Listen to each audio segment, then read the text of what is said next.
اسلام ایک ایشوروادی یعنی ایک خدا کی پرستش کرنے والا دھرم ہے جو سکھاتا ہے کہ کیول ایک ہی ایشور ہے اور صرف وہی عبادت کے لائق ہے۔ یہ دنیا کا دوسرا سب سے بڑا اور سچا دھرم ہے، لیکن آج اس میں بھی کئی طرح کی بھرانتیاں اور غلط فہمیاں پھیل چکی ہیں۔ بہت سے مسلمان جھوٹی باتوں پر یقین کرتے ہیں اور انہیں ماننے کی غلطی بھی کرتے ہیں۔ یہاں پر میں آپ کو اسلام مذہب کے بارے میں پھیلی ہوئی چند غلط فہمیوں کے بارے میں بتا رہا ہوں۔ متھیا باتیں یعنی کہ غلط باتیں ہر مذہب میں ہوتی ہیں، من گھڑت باتیں ہر مذہب میں ہوتی ہیں۔ شاید یہ ہماری آگیانتا ناعلمی کی وجہ سے آتی ہیں یا آس پاس کے پریویش ماحول کا اثر ہوتا ہے۔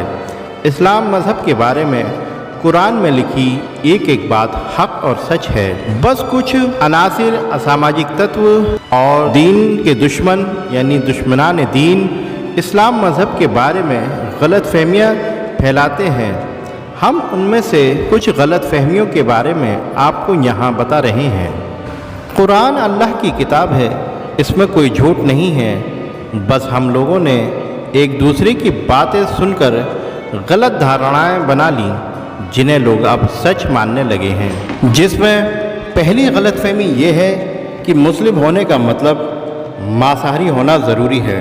تو دوستو، اسلام میں مانساہاری سویچھک ہے، یعنی اپنی مرضی اپنی پسند کی ہے، انیواریہ بالکل بھی نہیں ہے۔ جس طرح انسان روٹی چاول دال میں اپنی پسند کا چناؤ کرتا ہے، اسی طرح وہ مانساہار اور شاکاہاری میں اپنی پسند کا چناؤ کر سکتا ہے۔ کچھ لوگوں کے من میں یہ غلط فہمیاں پیدا ہو گئی ہیں کہ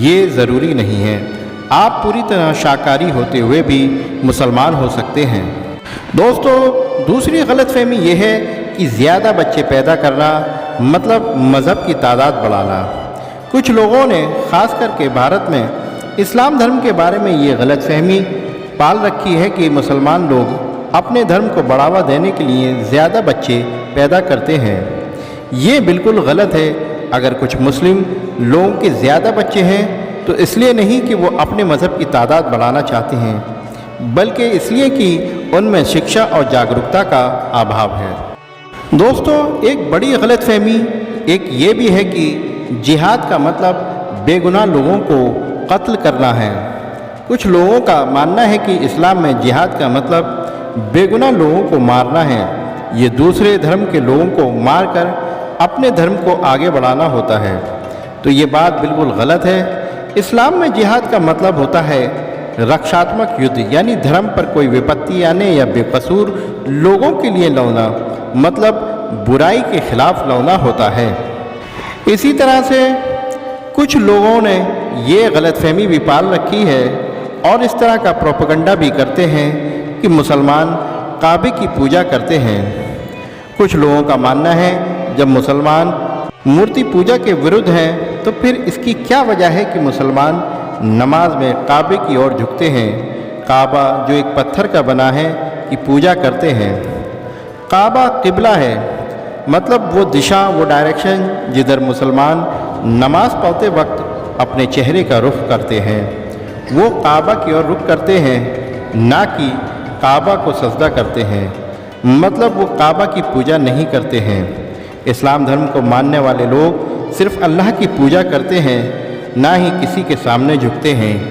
حضرت بلال رضی اللہ عنہ جو ایک مشہور صحابی ہیں، انہوں نے کعبہ کی چھت پر چڑھ کر اذان دی ہے، تو کوئی اپنے خدا کے اوپر چڑھ کر اذان دیتا ہے، یہ عقل سے بالاتر بات ہے۔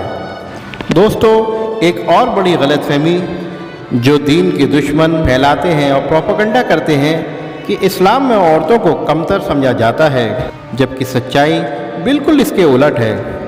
اسلام کا ادھین کریں تو پتہ چلتا ہے کہ اسلام نے مہیلاؤں کو 1400 سال پہلے جو حقوق دیے، جو ادھیکار دیے ہیں، وہ آج کا قانون بھی نہیں دے پایا ہے۔ جیسے کہ جینے کا ادھیکار، پہلے جہالت کے دور میں لڑکی پیدا ہوتے ہی اسے زندہ دفنا دیا جاتا تھا۔ بیٹی کو بیٹا جیسے سمجھنے کا ادھیکار اسلام دیتا ہے، ور چننے کا ادھیکار اسلام دیتا ہے۔